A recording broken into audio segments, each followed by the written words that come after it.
আজি বিহু এই বিহু দিনটো এটা অসমীয়া জাতিৰ কাৰণে এটা আপুৰি যোৱা বস্তু আৰু এই বিহুৱে অসমীয়া জাতিটোক একত্ৰিত কৰি ৰাখিছে সকলো সময়তে।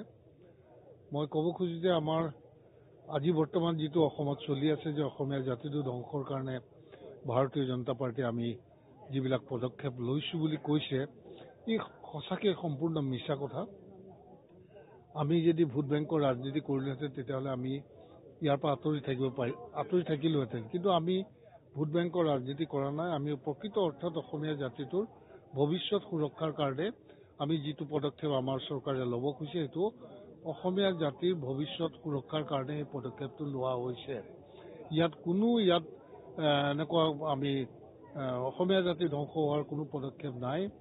আৰু যি চবে কৈছে যে ইয়াত বাহিৰৰ পৰা লাখ লাখ কোটি কোটি মানুহ আনিব, এইটো সম্পূৰ্ণ এটা অপপ্ৰচাৰ।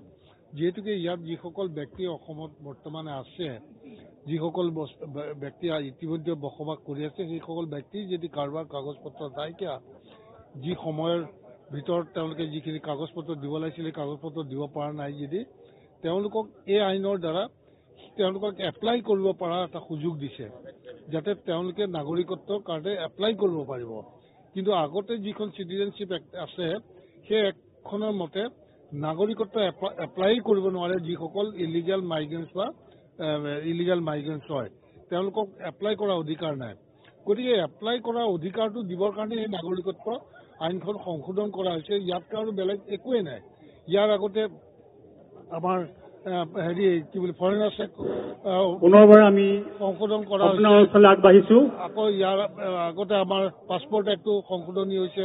খালি চিটিজেনশ্বিপ এক্টত যে এপ্লাই কৰিব পৰা অধিকাৰটো নাই কাৰণে সেই অধিকাৰটো দিবৰ কাৰণে এই সংশোধনীটো অনা হৈছে। গতিকে ইয়াত অসমীয়া জাতি ধ্বংস কৰাৰ কোনো নিৰ্মল কুমাৰ দাস কাৰণ নাই, কোনো উদ্দেশ্য নাই, এইটো এটা সম্পূৰ্ণ অপপ্ৰচাৰ।